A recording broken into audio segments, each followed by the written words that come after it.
Guys, so ang nag-birthday karon si Mary Ashley.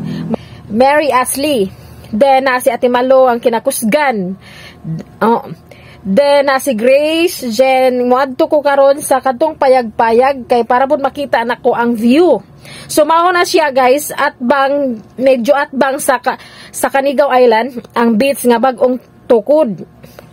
So pwede po kang adto mag-standby kay bugnaw kaayo, o kung adto ka sa Pikas nga imong ma-experience kung adto po ka dito maglingkod-lingkod guys, makita nimo ang kadaplinan sa Itom. Barangay Itom or Nonok. Nani siya sa Nonok ha, nga kuan nga murag sikod agion diri sa Agbanga. So naami diri karon naglatay-latay na kaning ila sa tag-iya nga naa sa Japan 3rd floor. Bit mao na siya. Beach day ni nila ni Isiwata, Tony Isiwata og